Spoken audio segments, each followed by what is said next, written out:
Geoffroy et Loïc, deux frères aventuriers, ont décidé de suivre le cours du troisième plus grand fleuve du monde, le Yangtze. En 5 mois, de sa source sur les hauts plateaux tibétains à son embouchure à Shanghai, ils ont parcouru plus de 7000 km à moto et en tricycle à la découverte du lien qui unit l'homme à l'eau.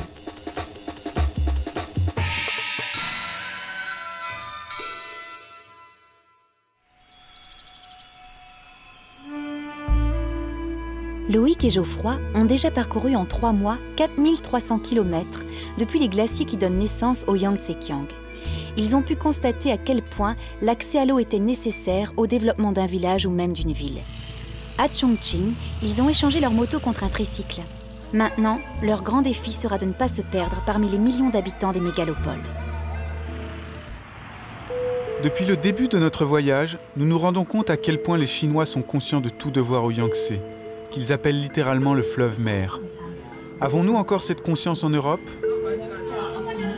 Nous avons aussi été étonnés du lien qu'ils établissent entre confort et gaspillage. Chez nous, nous sommes clairement trop gâtés. Notre génération n'a jamais connu de pénurie et n'imagine pas qu'il est possible de vivre en consommant moins d'eau. Le confort passe avant toute chose, souvent au détriment de notre environnement.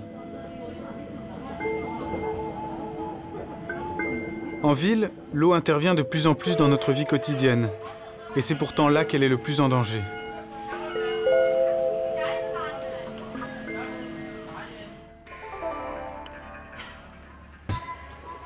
La gestion de l'eau dans une ville se fait en 2 temps.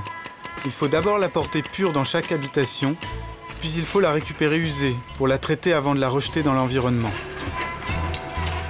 Si l'eau usée n'est pas assainie et retourne polluée dans le Yangtze, le lac artificiel du barrage des Trois Gorges, situé en aval de Chongqing, va se transformer en dépotoir. Les Chinois n'ont pas le choix. Ils doivent agir vite, car le barrage est déjà sous eau. L'eau nécessite des travaux d'infrastructure colossaux. Ils sont à faire dans les nouvelles constructions, mais aussi dans les anciennes. Ici, par exemple, dans ce vieux quartier, la ville installe des compteurs sur le réseau d'eau potable et un réseau d'égouts qui était obsolète. Pour voir de quels moyens la ville se dote, nous allons rencontrer des ingénieurs de Sinofrench, une entreprise de traitement de l'eau. Nous sommes accueillis par Li Jianzong, qui travaille ici depuis plus de 25 ans. Il est considéré avec beaucoup de respect dans l'entreprise. De nombreux quartiers et industries lui doivent l'eau courante. D'ici, on a une belle vue panoramique sur l'usine de traitement de l'eau. Là, on peut voir une des unités de traitement de la ville de Chongqing qui approvisionne à peu près 1 million de personnes. La municipalité a fait venir une entreprise française pour le traitement de l'eau. Sa technologie avancée lui permet de gagner du temps et de l'efficacité pour l'accueil de plus de 1000 nouveaux habitants chaque jour. Oui, bien évidemment, sans eau, Chongqing serait une ville morte. Vous imaginez les millions d'habitants de la ville aller chercher de l'eau directement dans le Yangtze ou le Jialing? C'est impensable. Au début des années 80, la quantité en eau disponible était insuffisante à cause de la forte demande du secteur industriel en pleine croissance. Je me souviens que je devais arbitrer moi-même la distribution d'eau entre la ville et l'industrie. Je coupais le robinet d'eau à un endroit pour l'ouvrir à un autre. À la fin des années 80, le gouvernement de Chongqing a beaucoup investi dans la construction d'usines de traitement d'eau. Par exemple, notre usine, qui est une des plus grandes de Chine, peut fournir 360 000 mètres cubes d'eau potable par jour.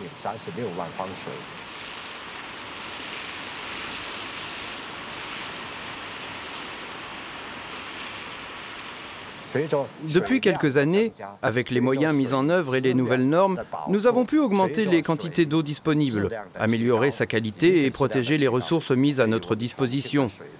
Pour moi, l'eau potable joue un rôle primordial dans le développement économique d'une ville et l'amélioration du niveau de vie de ses habitants.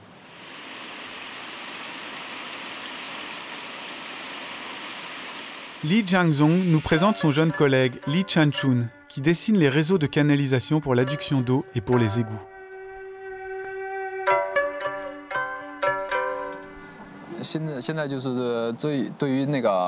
La pollution de l'eau est un problème commun qui touche la Chine, mais aussi le reste du monde. Autrefois, la situation était bien plus grave.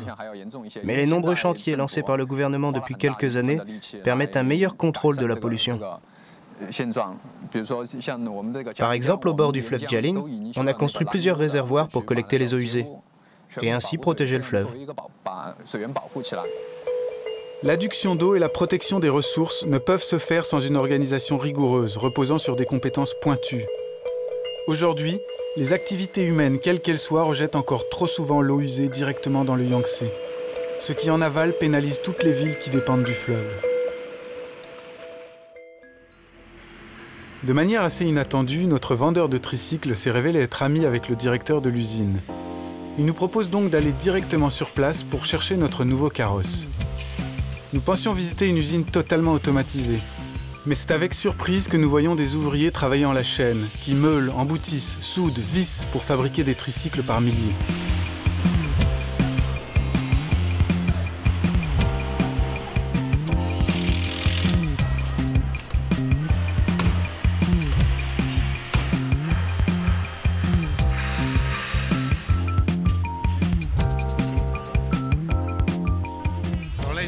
Les derniers détails sur la moto, ils collent les autocollants sur les portières et puis ils mettent la bâche et des bancs à l'arrière.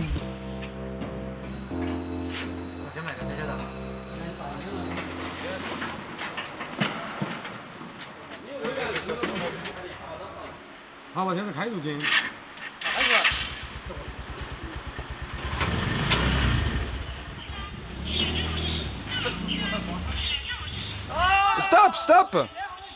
Il faut dégonfler les pneus.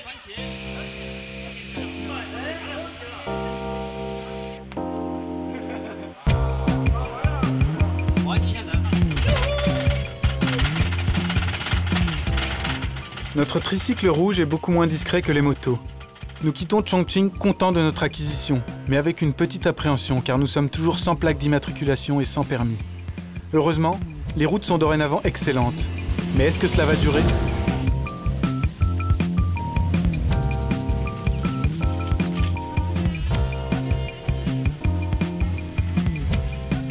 Les récentes inondations ont provoqué de nombreux glissements de terrain sur les routes. Et lorsqu'il n'y a pas de route, les pistes sont défoncées par les camions. Il n'y a personne derrière moi.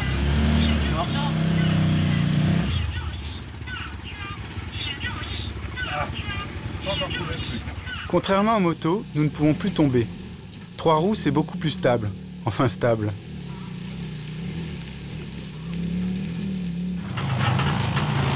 Alors heureusement qu'on est passé à 200 cm3. On aurait eu un peu de mal.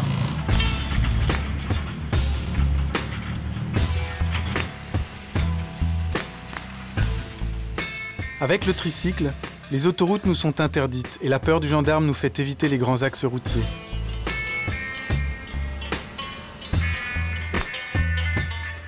Après plusieurs jours de galère dans la boue, nous sommes de nouveau sur des routes où notre progression est plus rapide. Nous filons à toute allure vers les 3 gorges où a été construit le plus grand barrage du monde.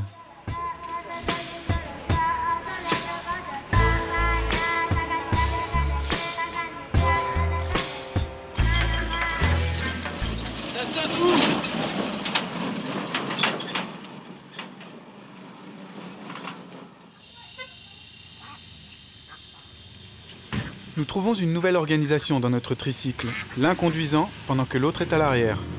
Ce véhicule est tout aussi fatigant que les motos, car le bruit est assourdissant et l'absence d'amortisseur est un véritable supplice.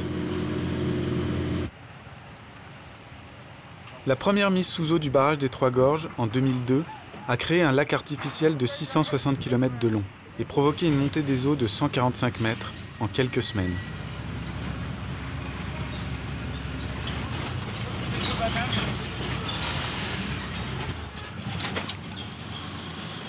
Là, c'est la montée des eaux du Yangtze et tout le barrage va être englouti. Enfin, tout le village va être englouti.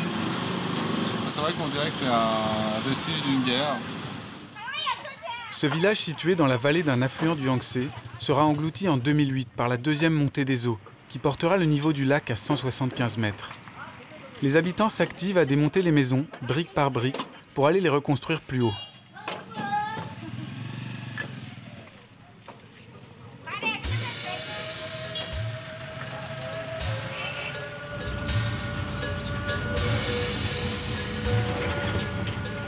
Depuis 1992, date du début de la construction du barrage, les Chinois ont remodelé les vallées inondables. Tout a dû être reconstruit plus haut. Villages, villes, routes, ponts. Mais cela prend du temps et il reste encore beaucoup à faire. En tout, il y aura 30 000 hectares de terres cultivables perdues et près de 2 millions de personnes déplacées. Il n'y a plus d'eau dans le radiateur. En fait, il a percé. Le tricycle nous joue déjà des tours. Nous devons nous arrêter toutes les heures pour remettre de l'eau. Oui. Je peux prendre de l'eau? Ouais. Merci. D'où venez-vous? De France. Mais tu parles très bien anglais? Oui, juste un tout petit peu. Juste un petit peu? Pourquoi êtes-vous ici? Pourquoi? Parce qu'on vient de Chongqing et on va à Shanghai. Des Tangulashan jusqu'à Shanghai. Ah oui, je connais. C'est pour boire? Non, c'est pour la voiture. Je vais mettre l'eau dans la voiture.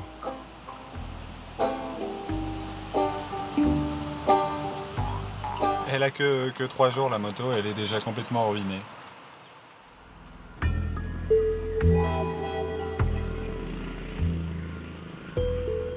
Sur le Yangtze, il y a toujours un pont monumental. Et quand il n'y en a pas, c'est qu'il est en train d'être construit. Alors on traverse en bac. Cela fait plus de 3 mois que nous avons quitté la source sur les hauts plateaux tibétains. Nous avons parcouru 4700 km. Nous ne sommes plus qu'à 6 jours de route d'une des grandes étapes de notre parcours, le barrage des Trois Gorges. Nous avons énormément de succès avec le tricycle. Les gens n'y croient pas. Ils nous disent souvent « Comment? Vous voulez aller jusqu'à Shanghai avec ce petit véhicule ?» Mais c'est impossible, c'est très très loin et les routes sont en très mauvais état. Ils ne conçoivent pas notre choix de ne pas être dans un gros 4x4 avec un chauffeur.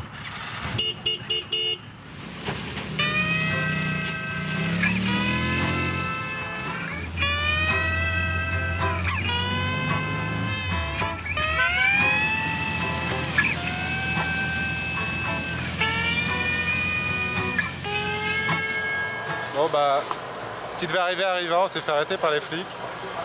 Et c'est drôle parce que ils savent pas quoi faire de nous. Enfin si, ils savent qu'ils veulent se débarrasser de nous le plus rapidement possible, parce qu'en fait, Ils sont plutôt sympas. Ouais. ils travaillent là dans la police depuis 20 ans, nous disait le gars. Ils n'ont jamais eu, en 20 ans, des étrangers qui roulaient sans plaque, sans permis, donc de manière totalement illégale et en transportant quelqu'un en plus. Et comme ils aiment bien le projet, parce qu'on leur a expliqué qu'on descendait le Yangtze, bah, ils ont envie de nous permettre de continuer. Alors il était question de nous arrêter, de prendre et de séquestrer la voiture, mais en fait ils veulent pas le faire. Et il semblerait qu'ils veulent se débarrasser de nous et nous pousser le plus vite possible en dehors de la province. Le tricycle n'est pas homologué pour transporter des personnes à l'arrière. Nous devons donc nous séparer. L'un au volant du tricycle, l'autre dans la camionnette de police.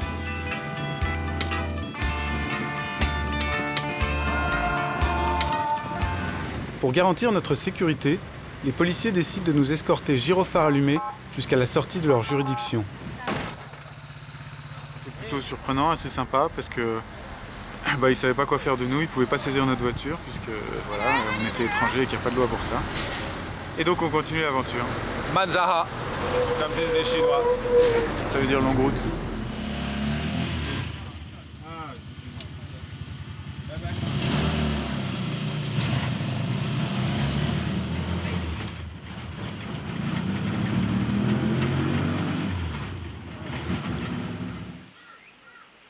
Nous ne sommes plus qu'à 130 km du barrage. Et malgré la frayeur que nous avons eue, cette arrestation ne nous a pas fait perdre de temps. Mais nous avons bien cru devoir continuer en bus. La route ne longe plus le Yangtze. Nous ne pouvons hélas pas voir les 2 premières gorges.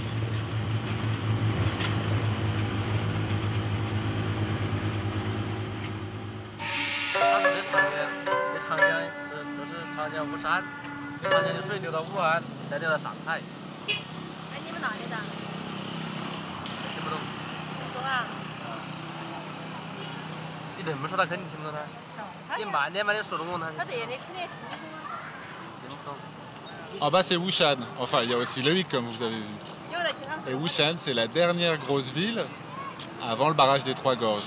Donc elle a été entièrement inondée et elle a été montée de plus de 175 mètres de haut, donc 200 mètres, puisque les eaux ont monté de 175 mètres. Dès 1992, la ville a été déplacée et reconstruite plus haut, plus grande et plus moderne. En 2002, le lac artificiel a effacé toute trace de l'ancienne.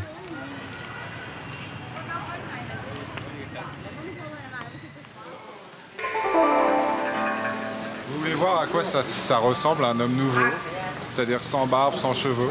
Pas mal quand même. On veut bien voir, mais les plus perplexes seront sûrement les coiffeurs. C'est vrai que les Chinois sont rarement des grands poilus.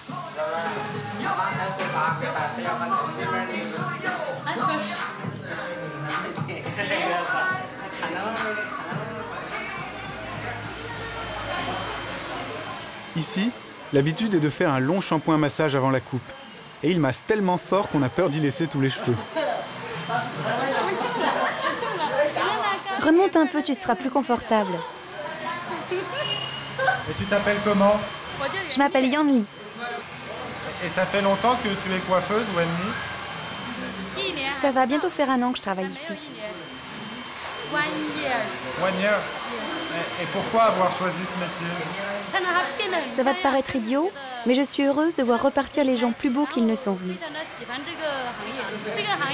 C'est pas un hasard si je suis ici. J'aime beaucoup ce métier. Il me permet de gagner pas mal d'argent. Même si l'argent fait pas tout dans la vie, je pense que c'est important pour les filles d'en gagner suffisamment pour être indépendantes. Bon, à ton tour. Ah, mais t'es à l'envers là. Prends ça, toi. Pour toi, après. C'est des engins de torture, ça. Ouais. Ça, c'est une autre habitude, le nettoyage des oreilles. Horrible. N'acceptez jamais, c'est paniquant.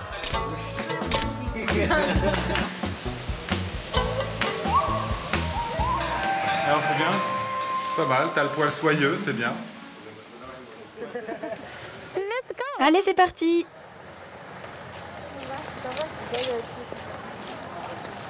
Il est déjà 22 h et Yuan Li a fini son service. Elle nous propose d'aller visiter l'appartement que le salon de coiffure met à la disposition de ses employés. C'est là.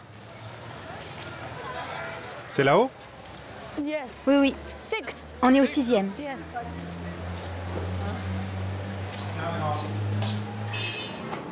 L'immeuble a l'air de dater de la dernière guerre, alors qu'il a moins de 15 ans. Tout est limité au strict nécessaire. Les murs sont simplement couverts de plâtre et le sol est en ciment.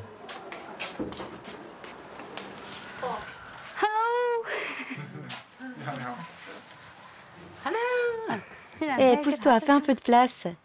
On habite à 4 personnes ici. Il y en a une qui n'est pas là. Lui n'a rien à faire là. Il habite de l'autre côté. Il est venu plaisanter avec nous. C'est pas vrai, j'habite là. C'est elle qui fait la loi ici. On a tous peur d'elle, c'est elle qui nous guide. Elle est la chef, moi, je suis chef adjointe. Moi, j'ai pas le droit de parler. Et c'est qui la maman ici? Je suis la cuisinière. Elle fait des bonnes choses. Bah bien sûr, tu vois comme j'ai grossi depuis que je suis là. Moi, je suis grosse, lui, il est super grand. Ça m'arrangerait bien si je pouvais être aussi grande que lui. Ah ben moi, j'ai mangé beaucoup de soupe quand j'étais petit. Alors c'est normal que je sois toute petite. Moi, j'ai pas mangé beaucoup de soupe. Qu'est-ce que tu veux? J'ai l'impression d'être une naine en face d'un géant.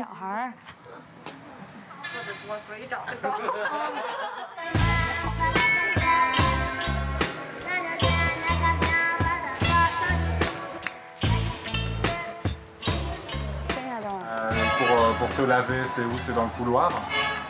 Ah, tu veux voir ça? On n'y voit pas grand-chose. Je vais t'éclairer avec mon portable. Alors ça, c'est de l'eau chaude. Tu vois, on la chauffe avec ses charbons, elle est brûlante. Ensuite, on la mélange avec l'eau froide du robinet, comme ça on peut se laver avec. Ensuite, on met tout ça dans un seau. Et puis on va se laver dans la salle de bain.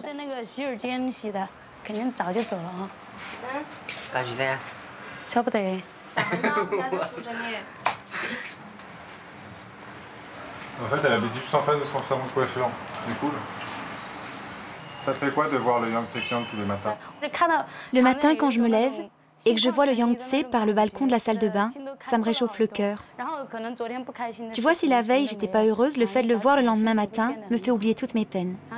Grâce à lui, je me lève avec bonheur tous les matins. Il est beau le matin avec cette brume.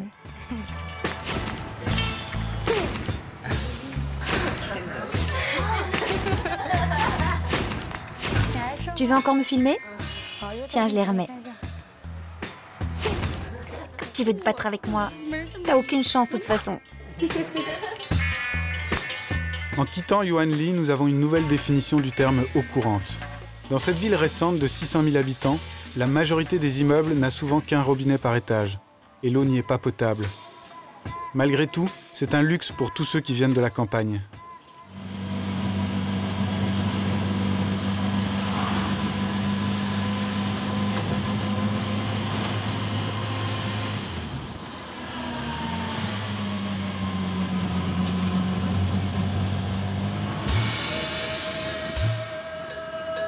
De Wushan, nous ne sommes plus qu'à une journée de route de Yichang, où nous devons rencontrer un ingénieur qui travaille sur le barrage.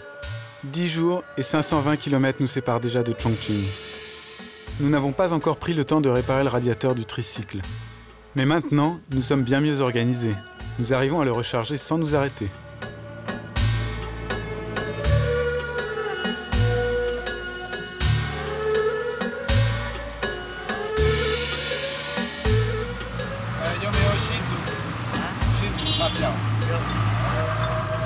T'es comment toi?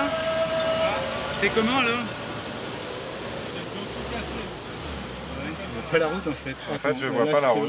Et penche-toi alors, t'es obligé de te pencher quoi. Je suis obligé de me pencher. Comment ça? C'est quand même plus grand que moi. Quelle galère.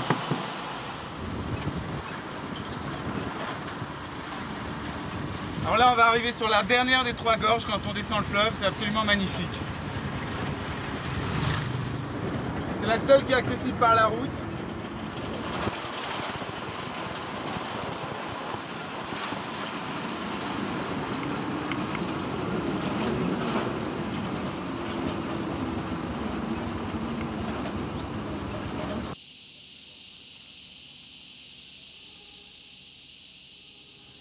Là, on est devant la dernière gorge en descendant le Yangtze. Les 2 précédentes, on n'a pas pu les voir, hélas, on les a vues de loin. Et là, on a la chance de passer dans une route qui longe ces dernières gorges et qui va nous amener directement au barrage.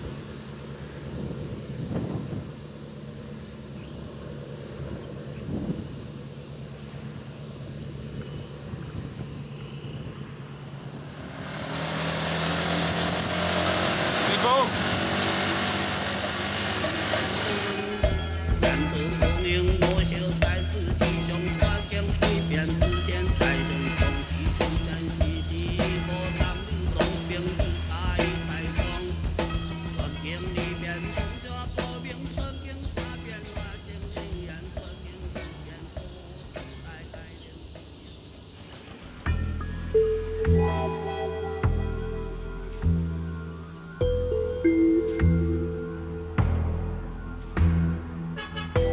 Et voilà enfin le monstre, qui barre le Yangtze sur plus de 2 km de large.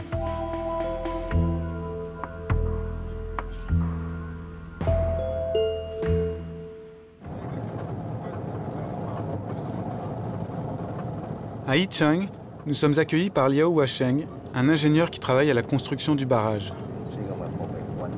Grâce à lui, nous avons accès à des zones interdites au public.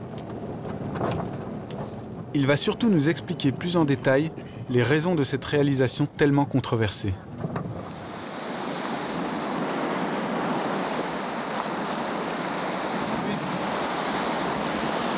Moi j'ai l'impression d'être à la mer là. Oui, c'est vrai. C'est un peu pareil. Il y a beaucoup de vagues. Car l'eau est relâchée avec beaucoup de puissance par le barrage.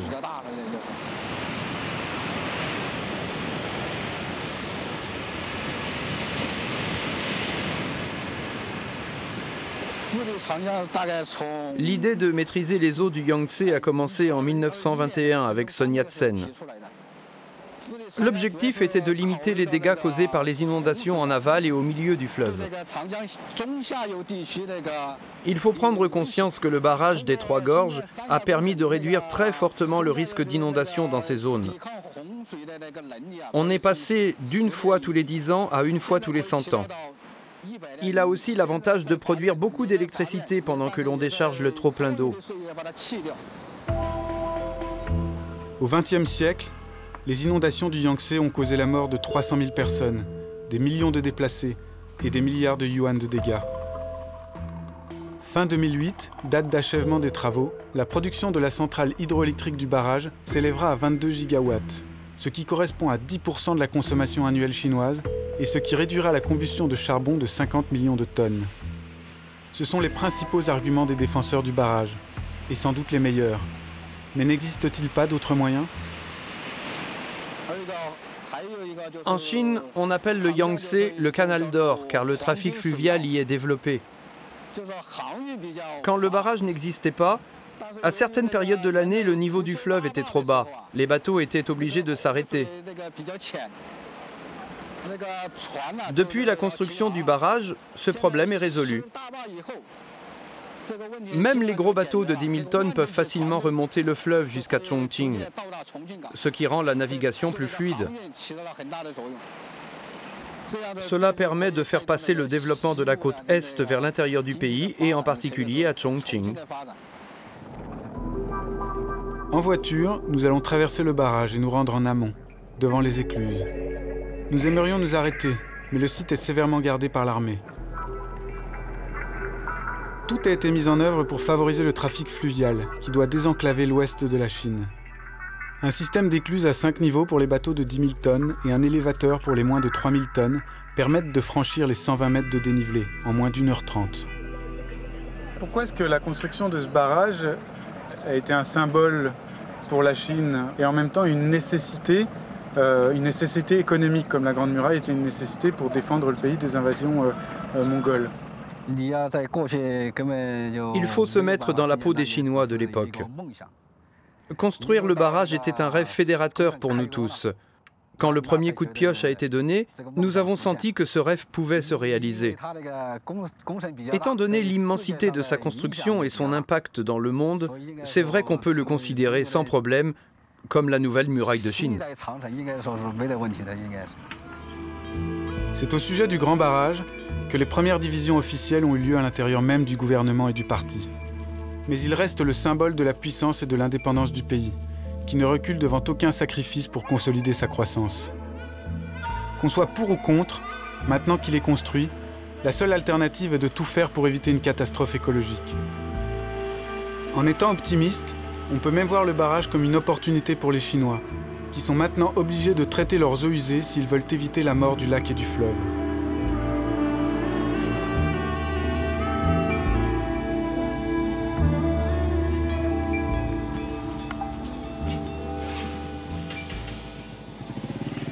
Alors qu'est-ce qui se passe? Rien, mon frère me saoule. C'est pas de ma faute si on est bloqué ici parce qu'il y a une inondation. Alors la preuve que c'est inondé, on est quand même assez loin de la berge là avec ces plantes et elles sont complètement dans l'eau. Et puis derrière, on voit des arbres qui sont complètement dans l'eau. Il y a deux options, il faut monter le camion, le tricycle dans un camion ou faire 100 km de plus. C'est moi qui te demande ce que tu as envie de faire. Bah franchement, le mettre dans le camion, ils nous ont dit que c'était 100 yuan, ça fait 10 €.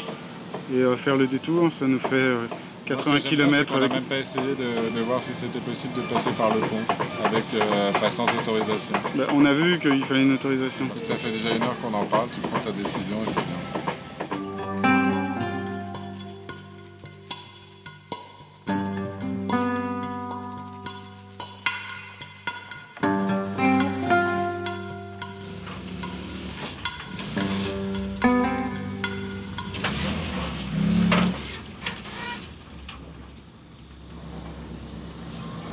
Ouais, ça y est, c'est monté, c'était pas très compliqué.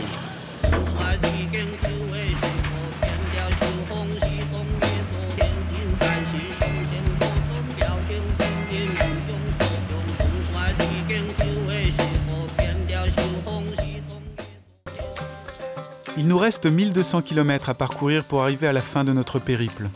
Nous comptons atteindre l'embouchure dans moins d'1 mois.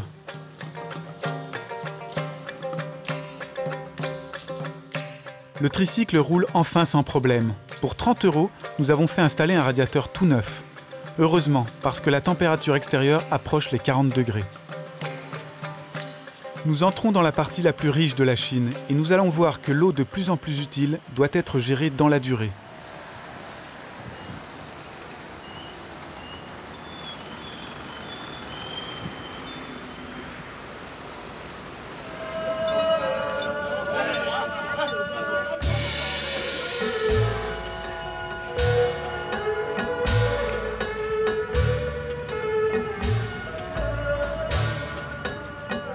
Et ben là, je suis dans l'eau du Yangtze. C'est un peu fou parce que je suis à Wuhan, qui est une ville de 10 millions d'habitants. Et je pense pas qu'ils aient tous une épuration de l'eau avant de rejeter l'eau de leur toilette. Mais il y a une petite odeur de pastèque. Peut-être qu'il y a beaucoup de gens qui jettent leur pastèque dans l'eau en tout cas. Je vais avec eux maintenant. Oh. À force de tourner autour des bateaux, nous sympathisons avec une famille de pêcheurs qui nous propose de revenir tôt le lendemain pour passer la journée avec eux.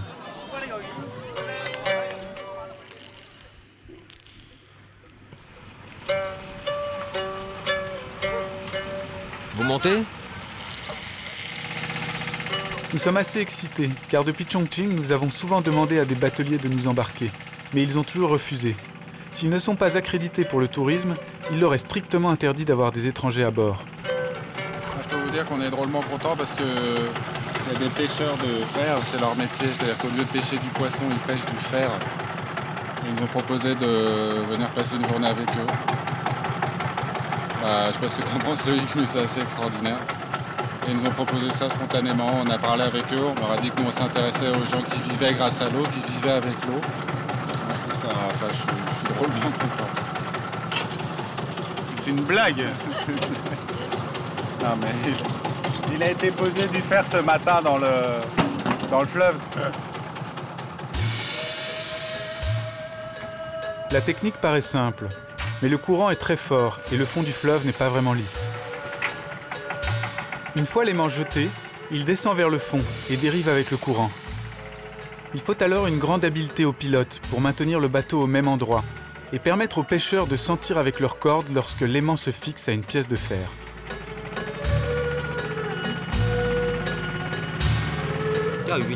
Pêcher le poisson, c'est bien plus facile, c'est ludique.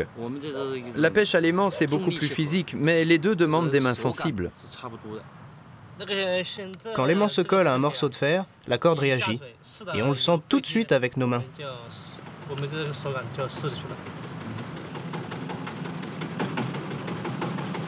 Ils doivent y aller doucement parce que s'ils tirent trop fort, l'aimant se décroche et ils perdent leur pièce. C'est vraiment comme à la pêche. Certaines zones sont plus riches que d'autres, autour des ponts par exemple, car lors de leur construction, les ouvriers jettent ou laissent tomber des morceaux de fer.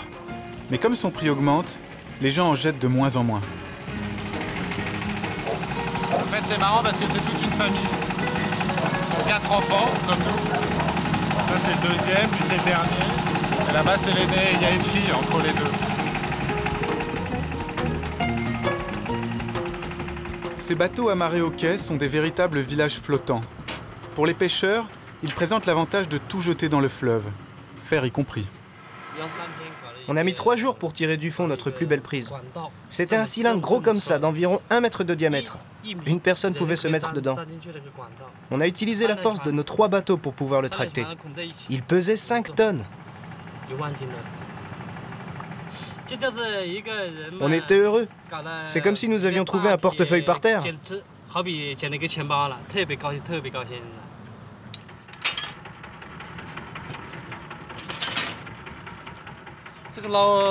Quand on a commencé ce métier en 1992, le fer usagé était systématiquement jeté dans le fleuve. En une matinée de pêche avec 3 bateaux, on pouvait récupérer au moins 1 tonne de fer. En 15 ans, le prix du fer a plus que doublé. Il se fait donc plus rare. Aujourd'hui, un bon fer peut se vendre 2 yuan le kilo.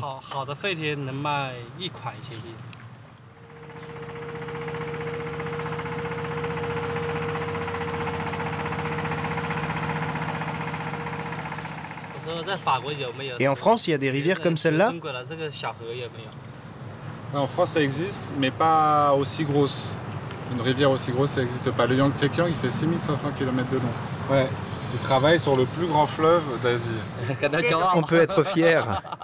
C'est le 3e plus grand fleuve du monde. Le soir, nous sommes conviés au repas avec le reste de la famille. Mais heureusement, nous ne mangerons pas la pêche du jour.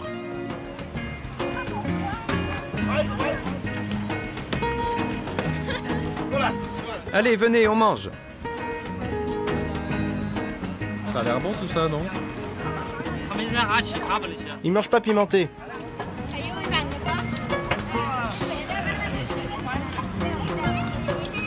Tiens, tu peux goûter ça. C'est bon, et c'est pas pimenté.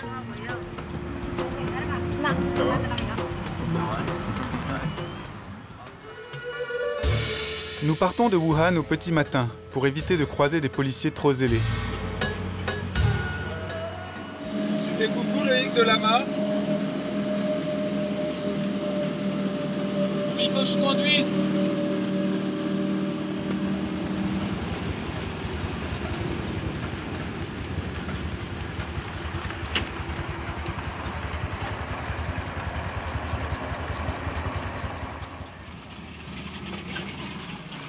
Dans les villages, l'eau n'est pas encore distribuée par la commune. Il y a alors dans la rue des puits accessibles à tous, mais beaucoup de maisons ont aussi le leur. Il est midi et il fait déjà 40 degrés. Nous décidons de nous arrêter dans le village de Meijie pour déjeuner. La famille qui tient le restaurant est très accueillante. Après le repas, leur fille, Yang Mengjiao, propose de nous faire visiter sa maison.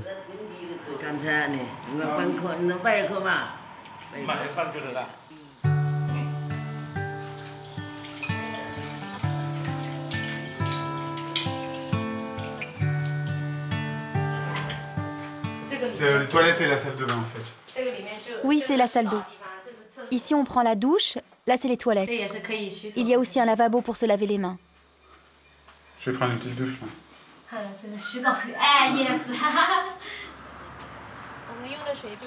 L'eau qu'on utilise vient d'ici.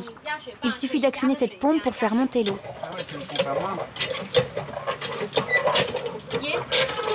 Elle est fraîche, hein? Ah oui, oui, elle est très fraîche. C'est de l'eau souterraine. On se sert de la pompe manuelle pour laver la vaisselle ou les légumes. Mon père a aussi installé une pompe électrique qui monte l'eau jusqu'au toit. Une fois là-haut, elle passe dans un chauffe-eau solaire. Grâce à ça, on a de l'eau chaude dans toute la maison. C'est plus agréable quand tu prends ta douche.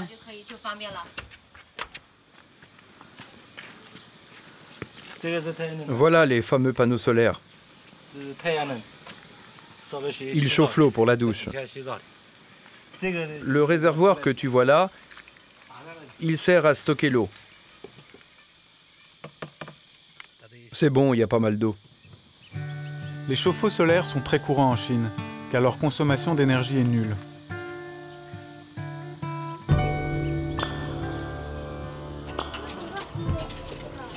Et alors l'eau qui sort d'ici, elle est directement potable?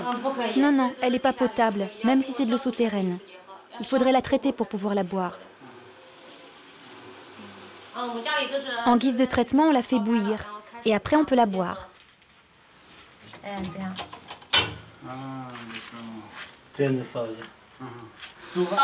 Tiens, touche, c'est encore chaud. Une fois bouillie, on la stocke dans ces thermos que tu vois là. Dès qu'on a soif, on se sert un thé. Ce sont des anguilles, vous connaissez? Ça ne mord pas, ça? Non, non.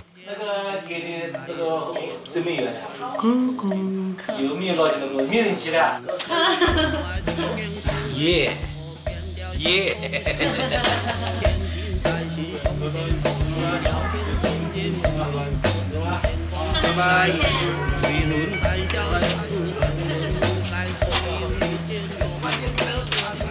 La rencontre avec cette famille nous a donné l'occasion de voir que l'eau courante n'est pas toujours potable.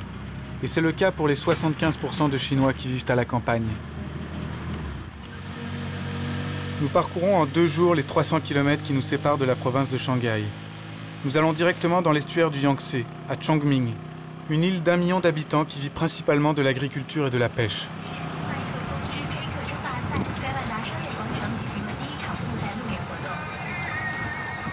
Nous sommes avec deux étudiants de l'université d'écologie, Wang Haifeng et Li Chang, qui vont nous présenter leur projet ainsi que la réserve naturelle de l'île.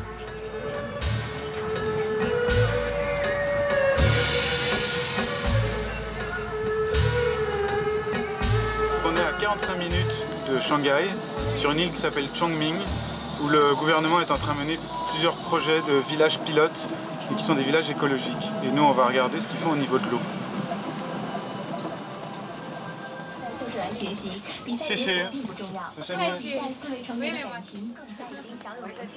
Ces villages pilotes ont été construits dans le but d'être complètement indépendants en eau et en énergie. Li Chang nous propose de voir la méthode utilisée pour le traitement écologique de l'eau par les bactéries et par la rhizosphère, c'est-à-dire par les racines. Un tel traitement est valable pour un village disposant de suffisamment de surface. Mais est-il possible pour l'eau d'une grande ville ou pour celle des zones industrielles? L'eau est propre, tu vois.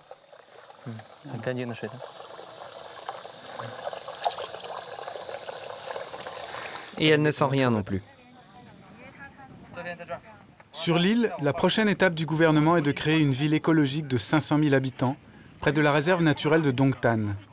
Wang Haifeng nous y emmène pour parler du développement chinois. Est-ce que vous avez cette impression de vivre à une époque charnière où soit le rêve chinois va continuer, soit il va basculer dans l'horreur? Et si le rêve chinois d'ailleurs bascule dans l'horreur, ça veut dire que le monde entier aussi bascule dans l'horreur. Les Chinois font face aujourd'hui à une situation qui ne rend pas très optimiste. Mais je pense que l'histoire se répète. C'est inévitable que notre pays passe d'abord par le stade de la pollution, puis ensuite par celui du traitement des déchets. Tu as des caps à franchir. Par exemple, dans une mégalopole comme Shanghai, quand tu passes le seuil des 6 000 $ par an et par habitant, tu peux commencer à investir dans la protection de l'environnement. Nous sommes à flanc de montagne, sans savoir s'il faut monter ou descendre. Je pense que nous devons réussir à surmonter nos peurs pour avancer. Il y a une phrase à la mode qui illustre bien ce paradoxe. La croissance amène le bonheur et détériorer l'environnement nous peine. Mais on n'a rien sans rien. Oui, rien sans rien. Après avoir traversé toute la Chine, nous nous rendons compte que notre planète ne supportera pas qu'1,6 milliard de Chinois consomment autant que les Occidentaux. Heureusement, les Chinois semblent disposés à ouvrir une nouvelle voie pour les générations futures.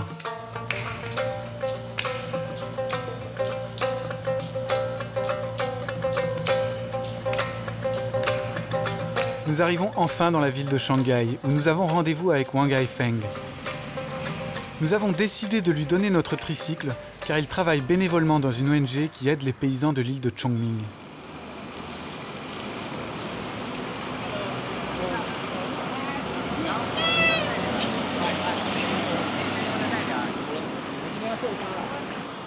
Alors c'est toi qui es responsable des clés du tricycle. Ouais, ok. J'espère que tu ne conduiras pas la moto dans Shanghai. Oh non, non, je ne peux pas. En revanche, je m'en occuperai très sérieusement. Oui, ça j'en suis sûr. Wang Haifeng doit hélas nous quitter. Nous allons donc avec ses amis nous livrer à une activité dont les Chinois raffolent. Pour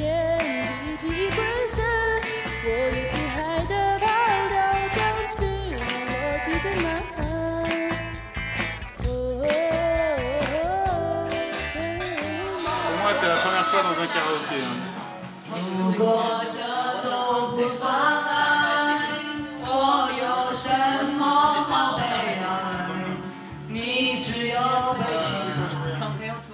On va prendre Let It Be, c'est toujours très simple à chanter ça.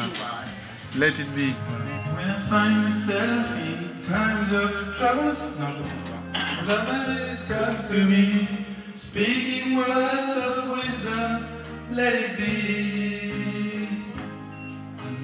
In my heart of darkness, she's standing out of me, speaking words of wisdom, let it be. À Shanghai, nous avons plein de choses à aller voir. Le plus grand centre pétrochimique d'Asie, l'embouchure du Yangtze, aboutissement de notre long voyage, et le centre-ville où le building le plus haut culmine à 492 mètres. Les principales industries pétrochimiques ont été regroupées dans cette zone, où elles ont un accès facile à la mer, et où leurs effluents sont collectés, analysés et traités de manière spécifique pour interdire tout risque de pollution. Nous avons rendez-vous avec 2 ingénieurs de Sino-French Water, la société de traitement de l'eau. Tiens, je t'ai pris un casque pour toi, je crois qu'on est obligé de mettre ça. Ah, merci.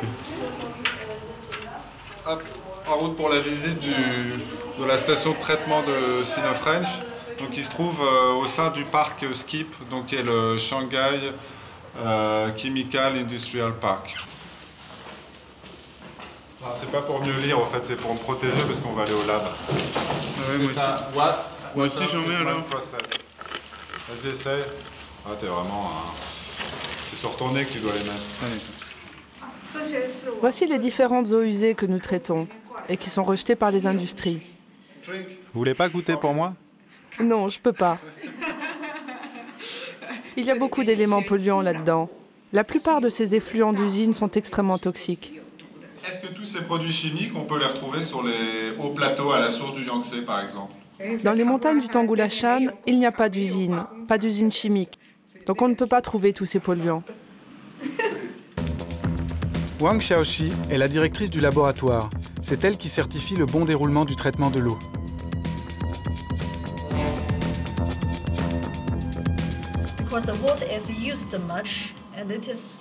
L'eau est très polluée parce qu'elle rend infiniment plus de service ici que dans les montagnes du Tangoulashan. C'est donc vital de la gérer avec parcimonie et sérieux. Notre mission est d'adopter des méthodes qui reposent sur des technologies avancées pour traiter ces eaux usées afin de pouvoir les réutiliser et rendre ainsi notre développement durable. Ning Jing est spécialisée dans le traitement bactériologique des effluents et elle va nous montrer ça de plus près.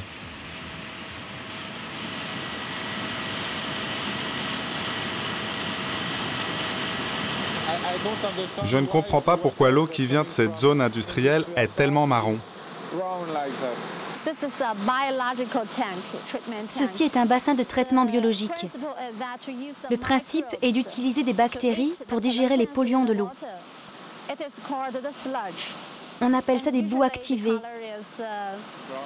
Et habituellement, la couleur est marron clair.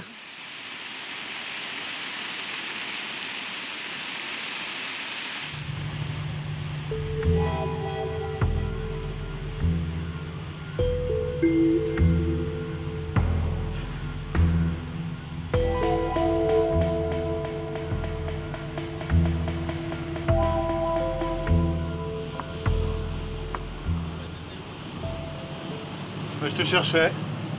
Moi je suis là, à l'embouchure du fleuve. Et dire qu'on a mis 5 mois pour arriver jusqu'ici.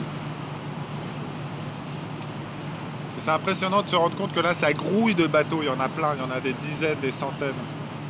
Shanghai c'est le 3e plus grand port du monde et ils viennent d'en construire un à l'extérieur de Shanghai pour faire de Shanghai le premier port du monde. C'est-à-dire qu'ils ont construit un port en eau profonde.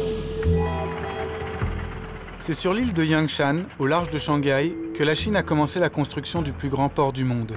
Il sera terminé en 2020. Aujourd'hui, le port peut assurer un trafic de plus de 4 millions de conteneurs par an. À terme, ce chiffre passera à 20 millions. Pour acheminer les conteneurs par camion, les Chinois ont construit en 3 ans le pont de Donghai, le plus long du monde avec 32 km 500.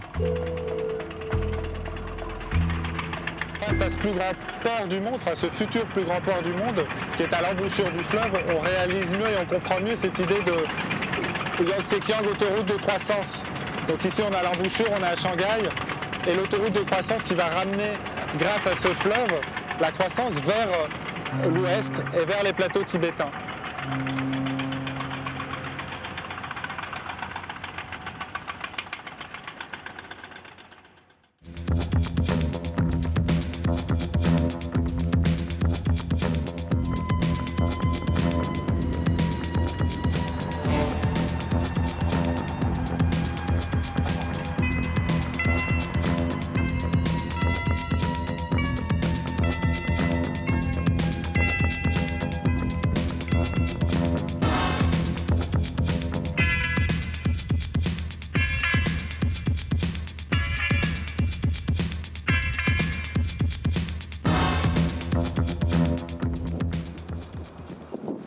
Loïc, qu'est-ce que tu as découvert pendant ces 5 mois d'expédition? Alors descendre ce fleuve depuis la source jusqu'à Shanghai, c'est un peu comme remonter 200 ans en arrière et revivre pendant 5 mois ce qu'en France on a vécu en 200 ans au niveau de l'accès à l'eau en tout cas, c'est-à-dire redécouvrir ce que faisaient les gens, nos arrière-grands-parents quand ils allaient chercher de l'eau au puits tous les jours. Et pour certains le puits était plus loin que pour d'autres.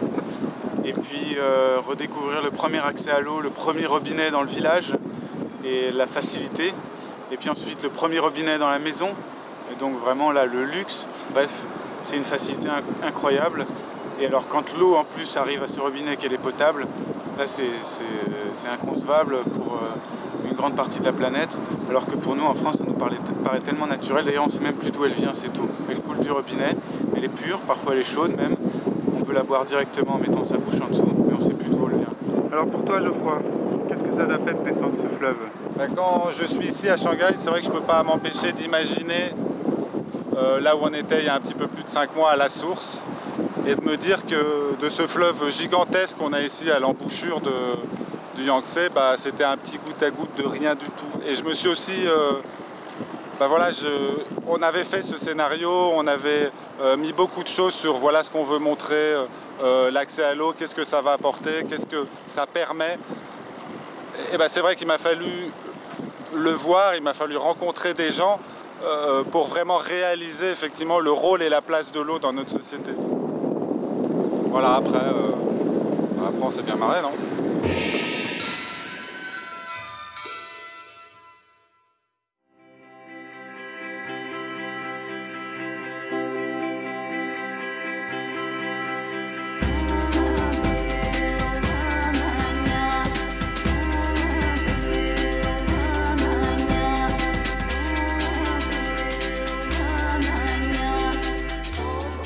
Je crois que j'ai oublié de dire un truc, Loïc, non? Quoi? Je pense qu'on a oublié de dire qu'on se sera quand même bien marré pendant 5 mois. Entre frères, ouais. Moi j'ai encore mal à la tête là, comme sur les hauts plateaux. Non, c'est pas vrai. Bye bye.